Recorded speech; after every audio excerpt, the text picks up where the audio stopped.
Hello everyone, happy Easter. What's up guys, it's GhostRobo and we're here playing a great game, Tiny Toon Adventures for the NES.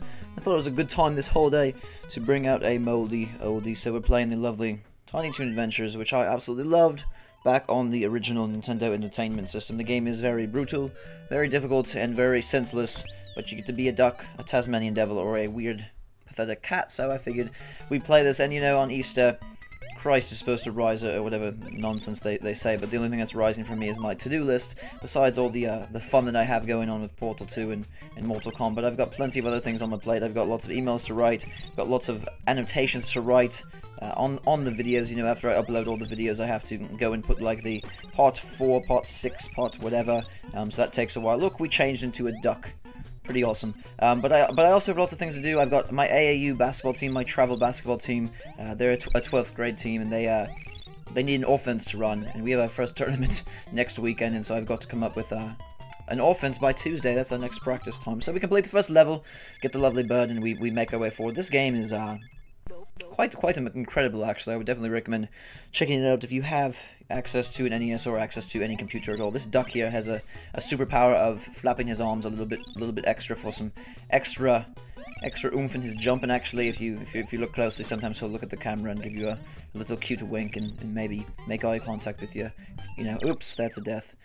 So, the premise of this game is that you're a ragtag group of animals traversing through the forest of these evil purple beings, and you have to collect enough carrots in order to banish them from the land. And it's quite interesting. They've done a great job with the graphics. I think that it really lives up to standards. I did not want to be the bunny, just to let you know there. But they've done a really good job. Like, I think if you look at something like Gears of War 3, you know, this definitely has similar lighting effects, similar color schemes. And it has a giant pig up in the top right corner, so collect as many carrots as you can, okay? Sounds like a plan. You know, for Easter, I collected as many eggs as I could. I think I got like 590, which was a pretty good mark for this this decade.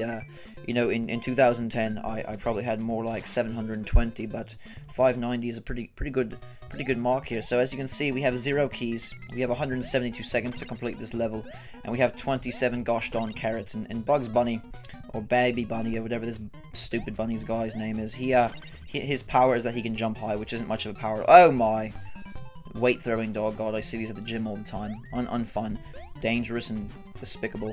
Okay, so you have 2 sets of power-ups that you can pick up. You can pick up a heart, which will allow you to have an extra hit per se, and you can pick up a star balloon, which the star balloon allows you to change characters, and you can do that as well. You can die, and then they make funny faces, so I figured I would die and show you how they make funny faces like that. And sort of the brilliance of this game is we can be a different character, and now the entire game changes. It's like 3 separate campaigns all in one, but as you can see, the checkpoints are clearly the highlight of the title.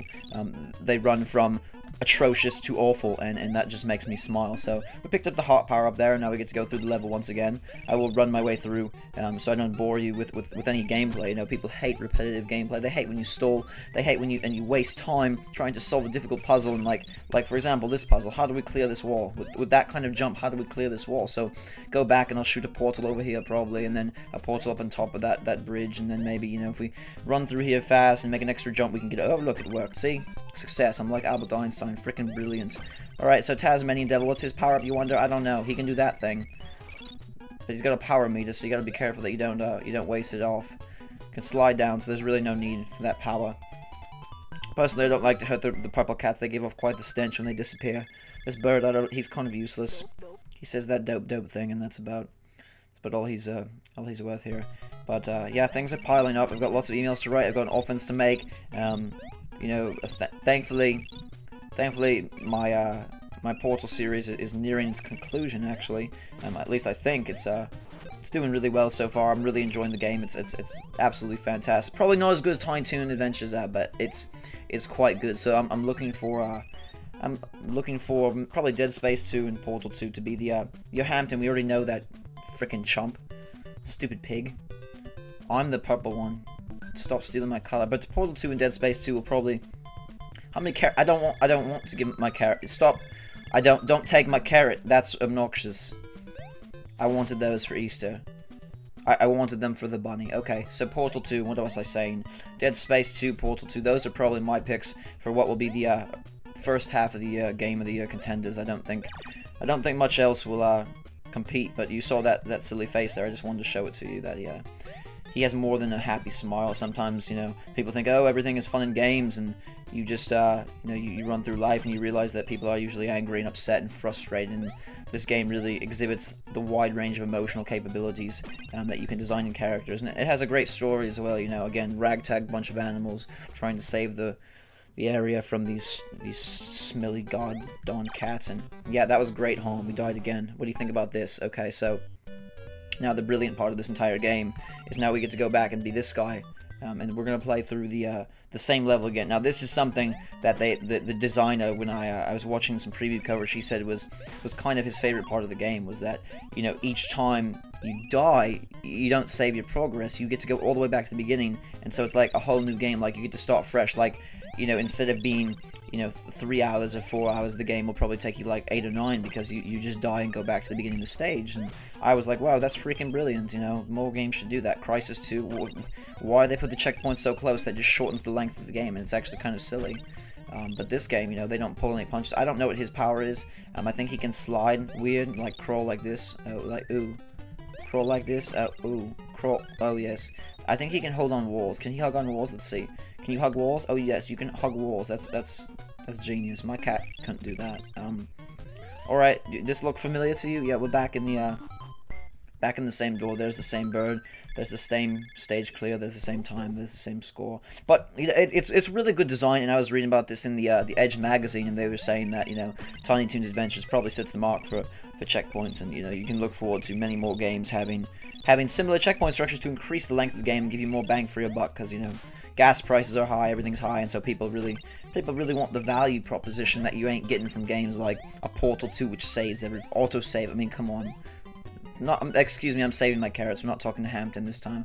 Why does it matter anyway? We just die and have to talk to him again. It's kind of like an old grandma. You talk to her once and she just says, "What you say?" And you say, I already told you. And she says, "No, tell me again." You say, "Wait, I already told you." And she says, "No, tell me." And you just get in this vicious cycle, and it becomes quite an evil mess of bollocks. So hopefully now we can beat this Elmira chick. She's quite pretty, actually. Got kind of a slight crush on her. She's got those hearts. Oh look, we died again. What do you think about that? We've jumped on her now 3 times in a row, and so we're restarting the game again. And I really think that probably it's probably one of my favorite games of the year. And probably something that I think I should probably point out is that Elmira is so powerful that when you touch her, you die instantly. And yet every other creature in the game, for the most part, you can touch and jump on their heads, or jump on, you know, their touch them once and they might hurt you, but you'll get back up because you got that extra heart. But Elmira, even if you have a heart, you know, you die instantly. And it's really good game design. This is another thing they were saying in the preview. I'll just tell you this last bit here, is that they said, you know, we don't want to train our players. Most games will say, oh, learn to shoot this little target, and that's a good practice for shooting some other target later in the game. Or, oh, we'll teach you how to defeat an armored enemy, so when you get to the armored boss, you know how to defeat him. But when they were making Tiny Toon Adventures, they said, we don't want to give away anything, so we're going to train the player to jump on the enemies, and then when they get to the first mini-boss, they'll try to jump on her, and we'll kill them, and then they'll go back, and that will then increase the length of the game and the difficulty, because games are too easy these days, and games are too short, and so we want to increase the value proposition. That's what they said, the value proposition, because games are expensive, and gas is expensive, and, you know, driving is expensive, cars are expensive, making games is expensive, and so they really, you know, they don't want to do this for another couple of years, and so they got to make something that's going to last them on the NPD charts, you know, sell well in the US, sell well here in the UK, sell well everywhere, and by making a game that's extra long, and doesn't really train the player, and teases and confuses them, you've done your job. So we're going to go back to Elmira here, but, you know, as much as I like the developers, I'm gonna say, hey developers, we've learned our lesson. We ain't gonna fall for this anymore. We don't get hit by Elmira. She has those little demon hearts that come out of her head, and she jumps and does this running bit. But then we just go out the exit because fighting is wrong. And even though you jumped on every other enemy and fought all of them, you know, now you don't have to fight anymore. And this is just like the beginning of the game. You know, there's definitely a lot more here to see. We don't want to spoil things like this stage, which has a really detailed art style and background. You've got this intense blackness, and you can tell the art team spent quite a bit of time on this level, and they didn't want to skimp on any features or skimp on any art design, so they just put this blank black wall in where, you know, you can't even see.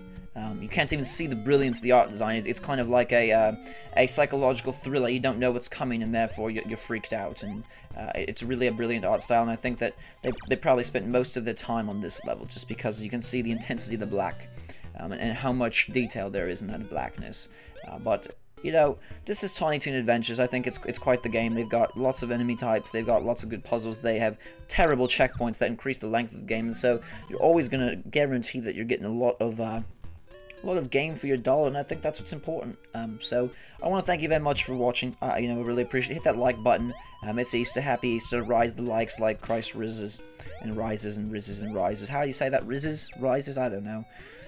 Fix it later. Check the dictionary. Check the thesaurus. Alright, guys. Thank you very much for watching. Until next time, we'll see you later.